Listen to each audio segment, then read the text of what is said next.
Why'd you get here so early? I'm just an early guy. You still ready? Not quite, but you can still come in. What have you been up to? Watching every interview to exist on the internet to perfect this one. Which one stood out to you the most? I really liked Mads Lewis on Dixie's early late night show. You watch TikTok? Yes, my short attention span is all for TikTok. What about YouTube? I mean, I still love YouTube, but I've been having a harder time finding things that I actually want to watch. Well, if that's the case, would you click on this video? Honestly, I would, out of curiosity. Also, hey, I'm trying to order a lunch. What would you like? So, I've been trying to eat healthier. What's your go-to healthy meal? Okay, I don't know about you, but I'm not the biggest salad gal, so I would say poke bowls, Little Neck, and Ballroom are my two favorite places. Alright, I'll have that then. Got it. Oh, do you like coffee? What's your go-to coffee order? My go-to coffee order, probably iced Americano. I also really like cold brew. And this is a little bit controversial, but I also don't mind hot black coffee when it's cold outside. I thought you always went for the iced lattes. Yes, but I guess I grew up a bit. How old are you again? 19. Still? I get that a lot actually. Still 19, already 19. I don't know. So, how's your gap year been? It's been treating me really well. Lots of memories made and also lots of lessons learned, definitely. Did you decide to take your gap year completely offline? Yes, and there are many reasons to why I decided to take it offline, but I'm coming out the other end feeling much stronger, and I'm just really grateful that I got to have this time offline. Have you started any new hobbies? Yes, but that's a secret I'll tell in my future videos. Damn, what happened to the old Kelly that used to share everything? I don't know. Talking too much ain't always good, my friend. Wow, you really did grow up. Does it have to do with anything with last summer? What happened last summer? You know, the real reason why you stopped posting. Dang, bro. Now you're trying to trigger a trauma. I'll talk to you later. I gotta go get ready. Sound production, take 2. Is this working? Are we good? Yes, we are good. Ready to start. Trauma. All right, just a disclaimer. This is Nathan behind the camera, and we've been friends for how many years? 7 5 years. 5 years, 7 years, you know. We've been friends for a really long time, so if we are sarcastic to each other, we're just joking, so keep that in mind. All right, ready to start? Yes, I am. Okay, well, I've been keeping track for 5 months. Where have you been and what's happened? If you've been keeping up with all of my actions online, I feel like you might have an idea on why I've been gone. But if not, that's okay because I'm gonna talk about it. If I don't talk about it, I feel like it's going to make me uncomfortable for like the rest of my life. So I'm gonna try my best to sum it all up. The first one would be traveling to Korea during COVID last summer and my gap year in Korea. Some people went back to my podcast episode where I talked about Korea and the States, where I compared both of them, and a lot of people came up with the conclusion that I saw Korea as a less than. And another thing I've seen was some people were assuming that I took unethical sponsorships, and then lastly, to sum all of that up, people weren't so satisfied with how I handled it. Like they didn't think that I handled it the right way. Well, what would be the right way to handle things? The right way. The thing is, I've had 11 months to think about everything and to take in the situation, soak up everything that people have been telling me. And I've talked about it with so many people in my life, and everyone had different ideas. So there's no one right way. Everyone has their own versions of the right way. And for me, the right way back then at the time was to quit everything or just pause everything and just live my life offline, because I felt like being online was doing more harm to me than good. And after thinking about it for 11 months, I would say the right way would have been not to run away from my problems like I did. The society's right way would have been to make a video, an apology video, where I talked about everything to clear up misunderstandings. But at the time, I felt so unstable and I didn't have the right energy, or I didn't have any energy left to prove anything to anyone. And if I were to continue, I wanted to come back once I was that better version of myself, more wise, more grown. And the reason why I couldn't say that before leaving was because I wasn't sure if I would ever be satisfied with that better version of myself. And if you could, would you change the way you handle things? If I was more stable and even more stubborn, yes. Well, I mean, it's not like you weren't stubborn back then. Yeah, but if I had the right mindset, I feel like I could have, but I guess I didn't. So, how are you doing mentally now? Mentally, like my mental health, how am I doing? Yeah. Okay. Mentally, I'm doing much better, and I don't want to use mental health as an excuse for anything.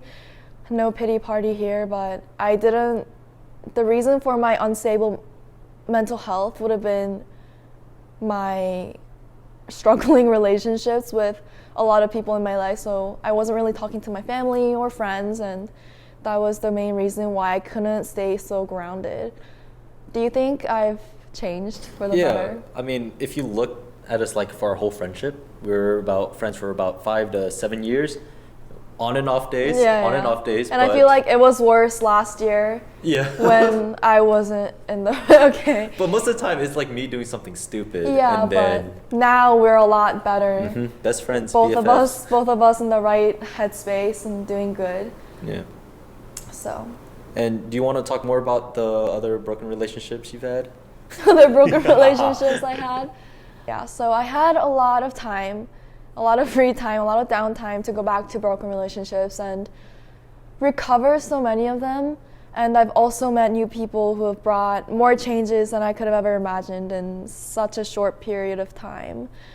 And the thing with me is that once I get focused on one thing, everything around me kind of disappears. Like, have you watched the movie Soul? Yes. Like the guy playing the piano, whenever he focuses, he's like floating in his own world. And for me, that was creating videos and staying busy with YouTube. And once I realized that I had been pushing people away and that I had been ruining my own relationships, I knew I was not doing something right, but I kept telling myself that it was okay because I've befriended like this many people online, which is a valid point, but real life relationships should always come first. Yeah, and I'm sure you have a lot to say when you want to clear up any misunderstandings. Yes. So no matter what I say, if people have already made up their mind about how they feel about me or about my decisions or my actions, I know that it's not gonna be able to change everyone's opinions, but here's my side of the story. So me being in Korea was a decision I made with both of my parents because I never got to experience life in Korea, only as a tourist and as a little kid. And that was why my opinions were biased in my podcast episodes, because my opinions were based on limited experiences. And some people still might find my gap year in Korea unnecessary, but through this time, through my gap year, my view on living in Korea has changed so much. So I'm grateful for the experience, but I do want to acknowledge that I myself do feel resentful about the way I prematurely expressed my opinions and my decisions last summer. What about sponsorships, and what even is an unethical sponsorship? Unethical. Have you ever heard of that before? No, this is the first time. Okay, so it's basically when a creator creates a sponsored content and they get paid from the brand, but they don't tell their audience. Well, I don't think I've ever seen that in your videos before. Like, you're the last person, I think, to do that. Do you watch all of my videos? Of course, I've watched her, even on our on and off days, and I passed by you and didn't look at you to say hi. In school? At school. You still watch my videos? I would still watch your videos. I gotta support Kelly. Aww. Bye, team. I watch videos as well. Aww. We all watched her video. Back to business. No more crying. And yeah, I don't know where people got that idea, but I've seen some comments on my Instagram before. I deactivated my account. So to clear that up, I've never took unethical sponsorship before, and I've marked all of my videos in the video itself or in the description box, but I started utilizing the feature a little later on when my manager told me, like the YouTube's actual feature, that it's a paid content. After my manager telling me that there's been a lot of scandals in Korea between YouTubers and that I should do it even if it seems redundant. Okay, well, if being without social media and creating brought you this much growth and realization, what made you come back? What made me come back is I really thought that I quit social media for good, because I even like told my parents, told all of my friends that I quit, that I couldn't handle it anymore. And I even questioned, like, do I really deserve a platform? Because there's always going to be someone more wise, more talented, more productive to easily take over my spot on YouTube. But I decided to believe, like, if thousands of people have watched my videos already and have decided to stay, that says a lot about whether or not I deserve a platform. So you just needed time to reassess how to use your platform? Yes, and I also want to talk about how every time I had an urge to come back on YouTube or on social media in general, I literally kept a list on my phone, and if that list said something like, oh, someone's growing more and more on social media, or someone's making more and more money on social media, I would have honestly stopped myself, because that's embarrassing and I know that's not going to end well.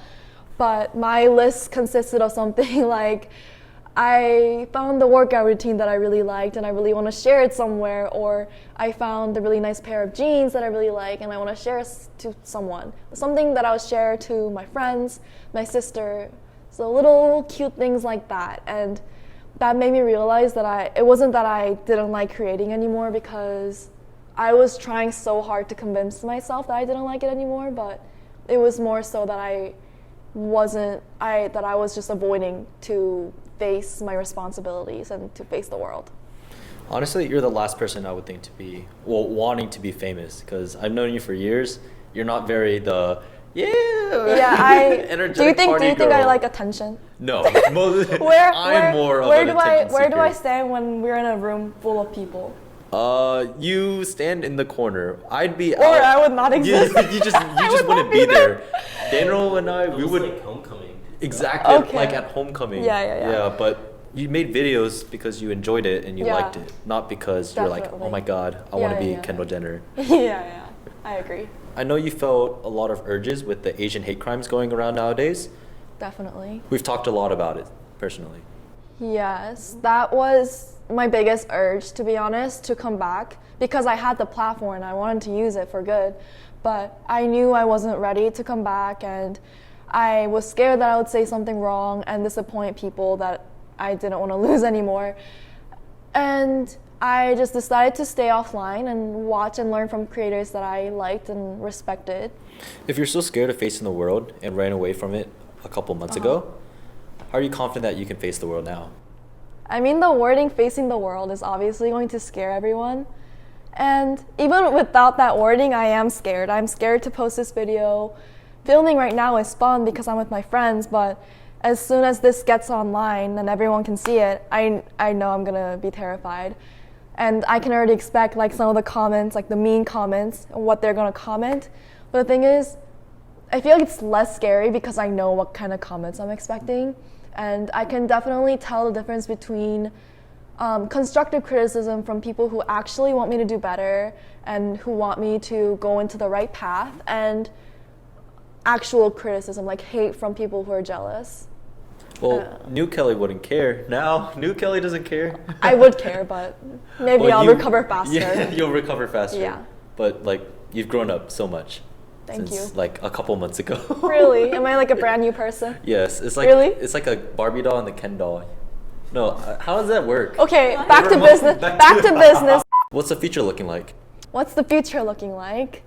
You will have to wait and see, but I just want to start creating. We've waited long enough. It's been 5 months. Okay, I'll get on my grind. All right. Any last things you want to say? I actually have this really cheesy quote, but I know Nathan doesn't like cheesy quotes. So No, I hate cringe. Are you gonna cringe and yell at me or something? I'll stand firm for you. So Okay, thank you. Because it's my video, I can say whatever I want. she's holding a gun to my face. Okay, so the first thing is, it seems like the solution to every problem is to remember that I have a choice. And that comes in handy whenever I'm having a depressive episode. whenever I'm in one of those moods, my head tells me that there's nothing I can do about it, but I've been into that loop so many times now that I've come up with that quote, and now I'm able to get out of it much quicker after getting some rest. And I just want more and more people to remind themselves that.